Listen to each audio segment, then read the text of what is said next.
Oke, selamat pagi. Hari ini kita akan menyelesaikan chapter 6. Kita udah lalui dua sub-chapter sebelumnya di chapter hasil kali dalam. Hari ini kita akan meneruskan tiga sub-chapter berikutnya. Yang pertama adalah tentang basis ortogonal, proses Gram-Schmidt, dan dekomposisi QR. Apa itu definisi dari himpunan ortogonal dan himpunan ortonormal? Misalkan kita punya V adalah sebuah ruang dari hasil kali dalam, maka suatu himpunan yang terdiri dari dua atau lebih vektor di V disebut ortogonal jika setiap pasang vektor yang berbeda di himpunan tersebut adalah ortogonal. Jadi jika kita punya sebuah V itu adalah ruang hasil kali dalam, maka himpunan yang terdiri dari dua atau lebih vektor di V disebut ortogonal jika setiap pasang vektor yang berbeda di himpunan tersebut adalah ortogonal atau saling tegak lurus. Kemudian himpunan ortogonal yang setiap vektornya mempunyai norm sebesar 1, dia disebut dengan ortonormal. Maka ini sesuai dengan teorema ke-6.3.1 jika S sama dengan V1, V2 sampai Vn adalah set ortogonal yang merupakan vektor non-zero yang dia merupakan hasil kali dalam, maka S adalah bebas linear. Oke, maka jika kita misalkan V adalah sebuah ruang hasil kali dalam, maka basis yang berisi vektor-vektor ortogonal disebut dengan basis ortogonal. Sedangkan basis yang berisi vektor-vektor ortonormal dia disebut dengan basis ortonormal. Jadi tadi ortonormal apa? Ortonormal adalah himpunan ortogonal yang setiap vektornya mempunyai norm sebesar 1, disebut dengan ortonormal. Ortogonal, saya yakin Anda udah paham ya tentang ortogonal. Maka di teorema 6.2 jika S terdiri dari himpunan V1, V2 sampai Vn adalah basis ortogonal untuk ruang hasil kali dalam V jika U adalah setiap vektor di V, maka U sama dengan U, V1 atau hasil kali dalam U dan V1 dibagi norm V1 kuadrat dikali dengan V1 ditambah U, V2 dibagi norm V2 kuadrat kali V2 ditambah bla bla bla ditambah U, Vn dibagi norm Vn kuadrat dikali dengan Vn. Dan jika S adalah V1, V2, dan V3 adalah basis ortonormal untuk ruang hasil kali dalam V, dan jika U adalah setiap vektor di V, maka U sama dengan U, V1 kali V1, hasil kali dalam U dan V1 kali vektor V1, ditambah U, V2 kali V2, ditambah U, Vn kali Vn.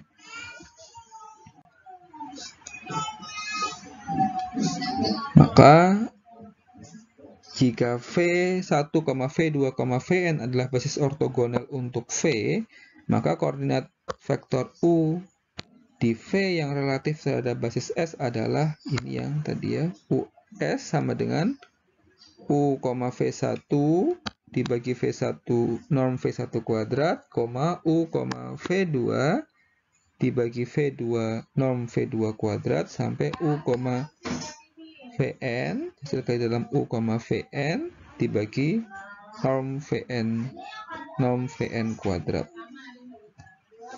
Kemudian jika V1, V2, dan Vn adalah basis ortonormal untuk V, maka koordinat relatif U di V relatif terhadap basis S adalah US sama dengan U, V1 hasil kali dalam dari U dan V1, U, V2 sampai U, Vn. Ingat ya, ini adalah hasil kali dalam U dan V1. Maka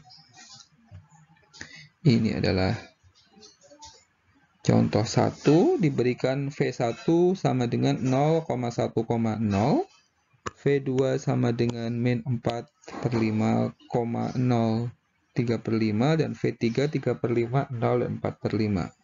Ekspresikan vektor U1, 1,1,1 sebagai kombinasi linear dari vektor-vektor di S, dan carilah koordinat relatif vektor U terhadap S atau US. Maka kita bisa dibuktikan S, V1, V2, V3 adalah basis ortonormal di R3. Maka Anda bisa membuktikannya. Anda cari ininya, basis ini, apakah dia nilai normnya sama dengan 1. Jika normnya sama dengan 1, maka dia merupakan basis ortonormal di R3.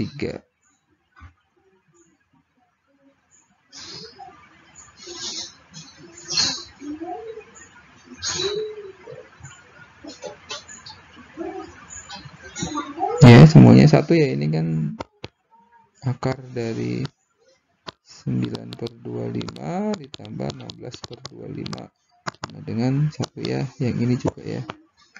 Jadi semuanya norm dari V1, V2, dan V3 adalah 1, maka dia merupakan basis ortonormal di R3.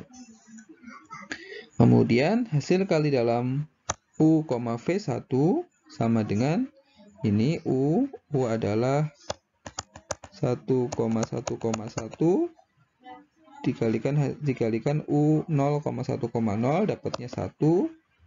U, V2 1,1,1 dikalikan vektor V2 min 4/5, 0 sama 3/5 dapatnya min 1/5, dan U, V3 1,1,1 dikalikan hasil kali dalam dengan 3/5, 0, 4/5 dapatnya 7/5. Maka tadi besarnya U sama dengan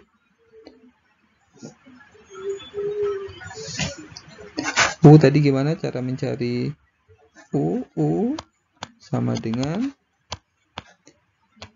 U, V1 kali V1 ditambah U, V2 kali V2 ditambah U, V3 kali V3 ya. Maka kita bisa mendapatkan hasilnya seperti ini. 1, min 1/5 atau ini ya. U itu sama dengan 1 V1, min 1/5 V2 ditambah 7/5 V3. Maka koordinat relatif U terhadap S adalah sesuai dengan teorema sebelumnya adalah U, V1, U, V2 dan U, V3. Jadi 1, min 1/5, 7/5.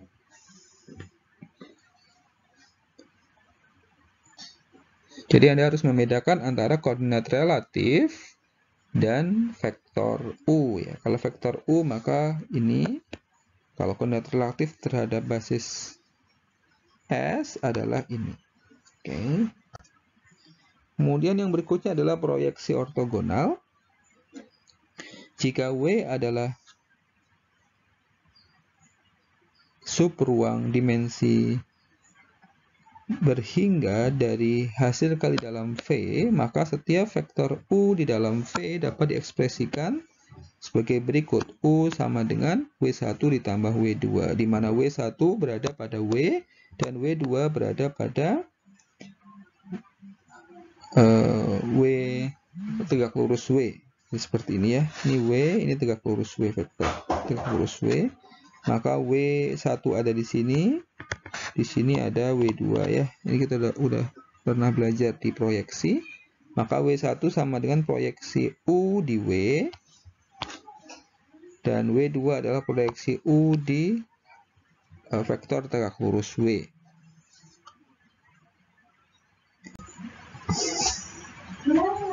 Maka jika W adalah subruang berdimensi hingga dari hasil kali dalam V, maka jika V1, V2 sampai VR adalah basis ortogonal dari W dan U adalah setiap vektor di V, maka proyeksi U pada W adalah U, V1 dibagi norm V1 kuadrat dikali V1 ditambah U, V2 dibagi norm V2 kuadrat kali V2 ditambah U, VR dibagi norm VR kuadrat kali VR. Dan jika V1, V2, dan VR adalah basis ortonormal dari W, dan U adalah setiap vektor di V, maka proyeksi U di W adalah U, V1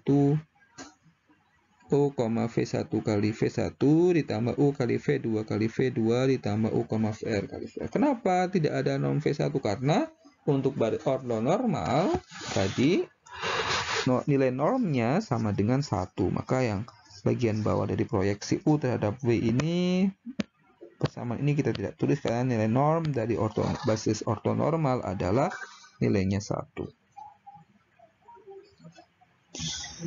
Oke, jika misalkan kita punya ruang R3, dia punya Euclidean inner product hasil kali dalam, dan W adalah subruang yang direntang oleh vektor ortonormal V1 0,1,0, V2 min 4/5, 0,3/5.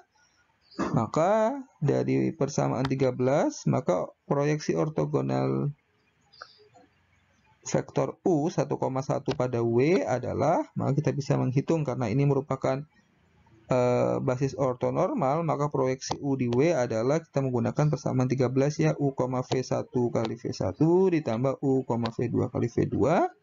Maka U hasil kali dalam U dan V1 adalah 1 ya. Kemudian vektor V1 0,1,0 ditambah hasil kali dalam U dan V2 ini adalah min 1/5 karena min 4/5 ditambah 3/5 ya, min 1/5 ditambah V2-nya adalah min 4/5, 0,3/5, sehingga kita dapat proyeksi U pada W adalah 4/5, 1, min 3/25.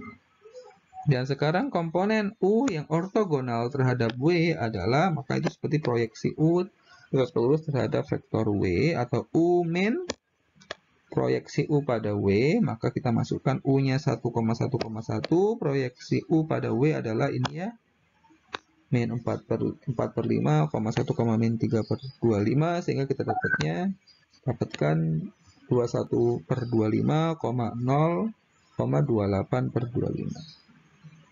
Oke, mudah-mudahan Anda mengerti tentang proyeksi ortogonal. Kemudian proses Gram-Schmidt, jika setiap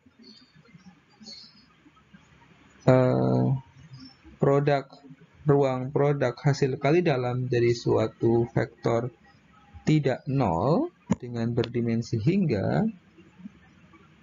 dia mempunyai basis ortonormal. Maka kita bisa menggunakan proses Gram-Schmidt untuk mengubah basis U1, U2, N menjadi basis ortogonal V1, V2 sampai Vn. Proses Gram-Schmidt yang pertama kita misalkan V1 sama dengan U1, kemudian kita misalkan W1 adalah subruang yang direntang oleh V1. Ini, maka dapat dihitung vektor V2 yang ortogonal terhadap V1 atau U2 min proyeksi U2 pada W1 tadi ya. Maka V2 sama dengan U2 min proyeksi U2 pada W1 atau U2 min U2, V1 per norm V1 kuadrat kali V1. Pada proyeksi ortogonal sebelumnya. Kemudian misalkan W2 adalah subruang yang direntang oleh V1, V2, maka kita dapat menghitung vektor V3 yang ortogonal terhadap V1 dan V2. Kalau tadi kita mencari V2, maka sekarang kita cari yang V3 yang dia merupakan ortogonal terhadap V1 dan V2.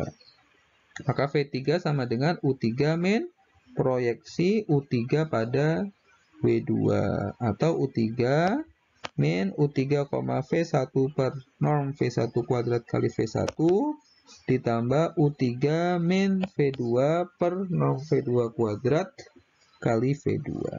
Dan seterusnya. Misalnya kita punya V4, V5, dan seterusnya, maka kita juga menggunakan cara yang sama, kita bisa mendapatkan hasil ini. Maka yang pertama secara ringkas adalah misalnya kita harus mengubah basis dari U1, U2 sampai UR menjadi V1, V2 sampai VR, maka yang pertama V1 sama dengan U1. Kemudian yang kedua kita cari vektor V2 yang dia merupakan proyeksi dari V2 pada vektor tegak lurus V1 tadi ya, U2 min O, V1 per V1 norm V1 kuadrat kali V1. Kemudian yang ketiga V3 ini yang tegak lurus terhadap V1, V3 ini tegak lurus terhadap V1 dan V2. Maka V3 sama dengan U3 min U3, V1 per norm V1 kuadrat kali V1 min U3, V2 per norm V2 kuadrat kali V2. Kemudian yang keempat, misalnya kita punya vektor 4 yang dia V4 ini tegak lurus terhadap V1, V2, dan V3. Maka U4 min U4, V1 per norm V1 kuadrat kali V1 min U4, V2 per norm V2 kuadrat kali V2 min U4, V3 per norm V3 kuadrat kali V3. Dan seterusnya sampai R step, maka kita bisa mendapatkan ini V1, V2, V3, V4 sampai VR. Oke, silahkan Anda latihan untuk mengubah dari basis U1, U2 menjadi basis ortonormal.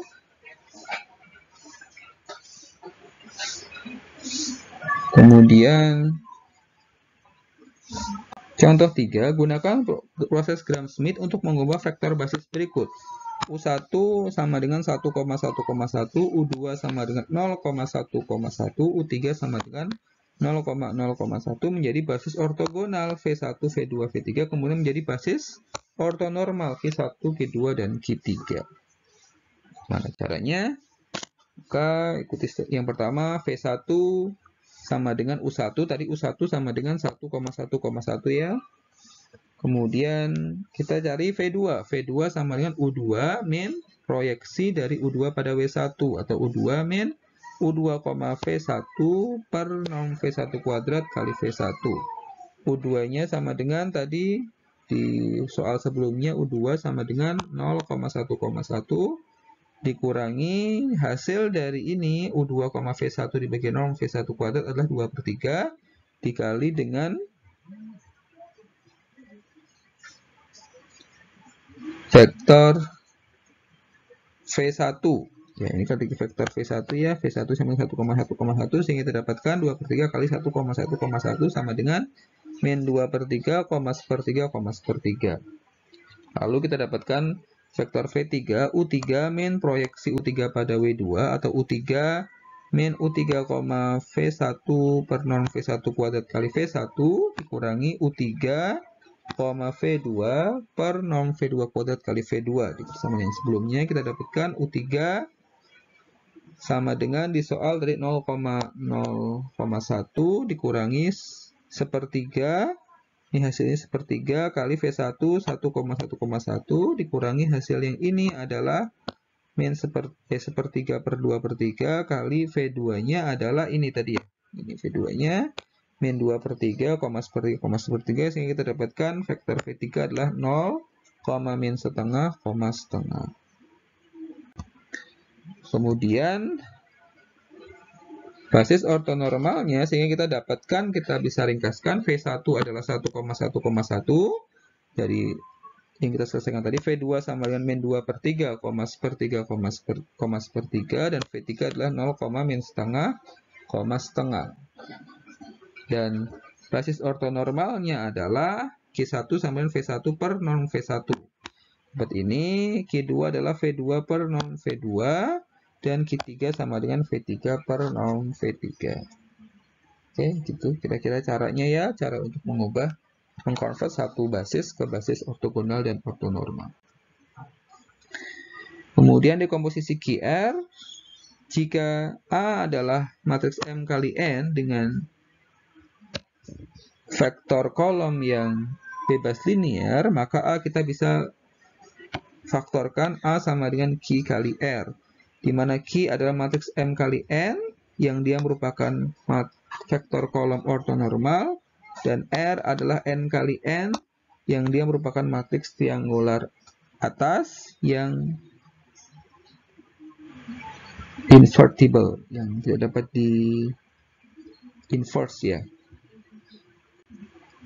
Maka misalkan kita punya matriks A sebagai berikut. A sama dengan U1, U2 sama UN.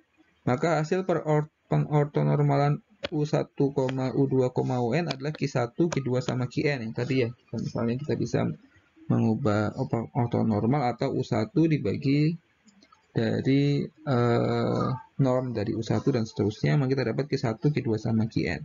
Maka vektor Q sama dengan Q1, Q2, Qn. Maka vektor R sama dengan U1, Q1, di sini U2, Q1 sampai UN, Q1. Kemudian yang kedua 0, U2, Q2 sampai UN, Q2. Yang terakhir adalah 0, 0 seterusnya UN, Qn. Maka ini adalah dekomposisi QR.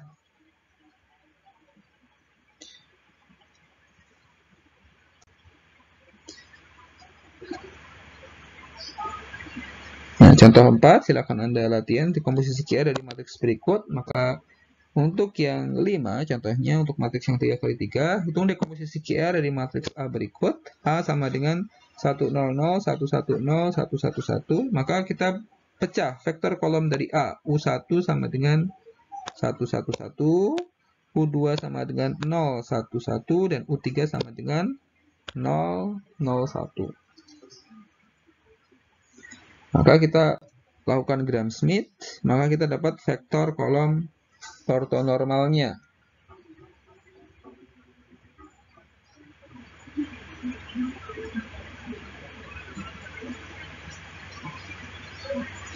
Ya, dari vektor yang tadi kita ubah dengan menggunakan proses Gram-Schmidt, kita dapat vektor kolom ortonormalnya sebagai berikut. Q1 sama dengan ini, Q2 sama dengan ini, dan Q3 sama dengan ini. Maka matriks R dihitung dari U1, Q1, maka vektor U tadi adalah 1, 1, 1, dan Q1 adalah 1/3, 1/3, dan 1/3 ya. Ini di sini hasilnya. Kemudian U2, Q1, U3, Q1. Ini hasilnya. Kemudian yang kedua adalah 0, U2, Q2, U3, Q2, dan yang ketiga adalah 0, 0, U3, Q3. Maka kita dapat matriks R sebagai berikut. Maka Anda review lagi depan ya, bagaimana cara proses Gram-Schmidt untuk mendapatkan kolom ortonormal. Di contoh yang sebelumnya sudah saya contohkan. Maka dekomposisi dari matriks QR dari matriks A adalah A sama dengan Q kali R. Q tadi adalah matriks dari Q1, Q2, dan Q3. Ini Q1, Q2, dan Q3. Dan R adalah matriks yang kita peroleh dari hasil yang sebelumnya, dapatnya ini. Maka A sama dengan Q kali R. Ini latihan 5. Silakan Anda kerjakan nomor 2 dan 3 ya. 2 dan 3 ini yang jadi PR. 2 dan 3 Anda kerjakan lalu Anda kumpulkan. Untuk gunakan proses Gram-Schmidt untuk mengubah vektor basis ini dapat contohkan. Kemudian dekomposisi matriks QR dari matriks A dan B. Oke, kemudian yang berikutnya adalah perubahan basis. Jika kita mengubah suatu basis dari ruang vektor V dari suatu basis lama B ke suatu basis baru B aksen, bagaimana hubungan antara vektor koordinat lama VB dengan vektor koordinat baru VB aksen? Misalkan B sama dengan U1, U2, UN adalah basis lama untuk V, dan B aksen sama dengan U1 aksen, U2 aksen, dan UN aksen adalah basis baru untuk V. Maka P sama dengan U aksen B, U aksen 1B, U aksen 2B, dan U aksen NB. Matriks P disebut matriks transisi dari basis B aksen ke B. Maka ini adalah basis yang lama, ini basis yang baru, ini yang merupakan matriks transisinya. Nah, matriks transisi dari basis B ke B aksen adalah ini ya. Masih jadi U1 B aksen, U2 B aksen, dan UN B aksen. Misalkan V adalah vektor berdimensi hingga, jika P adalah matriks transisi dari B aksen ke B untuk V, maka P dapat dibalik. Dan P aksen adalah matriks transisi dari B ke B aksen. Jadi kalau kita balik, kita inverse, maka dia sebaliknya dia merupakan matriks transisi dari B ke B aksen.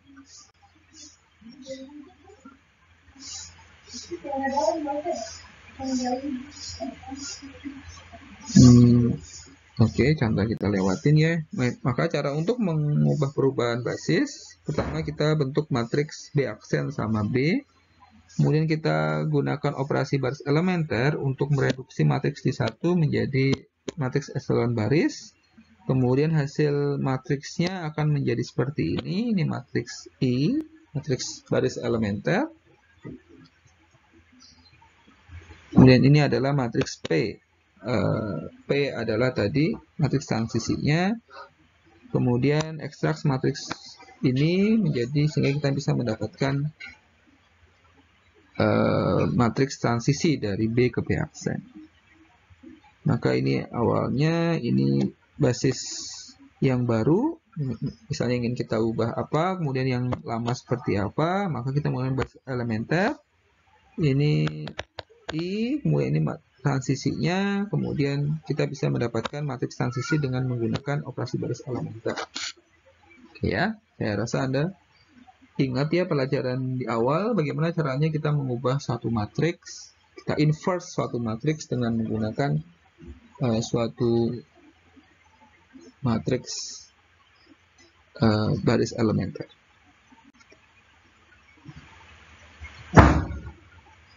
Oke, ini latihan 6. Silakan Anda kerjakan. Anda yang untuk PR, yang ini yang berdua ya, ini juga PR. Kemudian yang berikutnya adalah matriks ortogonal. Jika matriks persegi mempunyai sifat A inverse sama dengan A transpose, maka disebut dengan matriks ortogonal. Matriks persegi A disebut ortogonal jika dan hanya jika A kali A transpose kali A sama dengan matriks I, matriks identitas. Misalkan matriks A berikut adalah matriks ortogonal, maka karena kita bisa mendapatkan sifat ini A transpose, ini A-nya ditranspose dikalikan A dapat matriks identitas, maka dia merupakan matriks ortogonal. Matriks A berikut adalah matriks ortogonal karena A transpose kali A, ini A transpose ini A sama dengan matriks identitas, maka dia juga merupakan matriks ortogonal. Oke, jika ini adalah sebuah matriks N kali N, A disebut ortogonal, maka vektor baris dari A membentuk set ortonormal di Rn dengan hasil kali dalam, kemudian hasil vektor kolom di A membentuk set ortonormal di Rn dengan hasil kali dalam. Kemudian transpose dari matriks ortogonal adalah ortogonal, inverse dari matriks ortogonal adalah ortogonal, dan produk dari matriks ortogonal adalah ortogonal. Jika A adalah ortogonal, maka determinan dari A sama dengan 1 dan determinan dari A sama dengan min 1. Oke, ini adalah merupakan matriks ortogonal. Oke, jika P adalah matriks transisi dari suatu baris ortonormal ke baris ortonormal yang lain untuk suatu ruang hasil kali dalam, maka P adalah matriks ortogonal, yaitu P inverse sama dengan P transpose. Oke, ini latihan. Apakah matriks A berikut adalah ortogonal? Jika A, maka hitung inverse-nya. Ini juga PR ya, jadi kita punya 4 PR untuk hari Senin ini, menyelesaikan chapter yang ke-6. Mudah-mudahan Anda paham dengan apa yang saya sampaikan. Silakan kerjakan PR-nya. Sampai bertemu lagi hari Rabu untuk chapter yang berikutnya. Selamat pagi. Tetap jaga kesehatan. Kita sudah lebih dari 1 bulan ya, kurang lebih tidak ada kegiatan kelas tatap muka. Dan mudah-mudahan Anda tetap sehat, semangat sampai dengan akhir dari semester ini. Terima kasih. Assalamualaikum warahmatullahi wabarakatuh.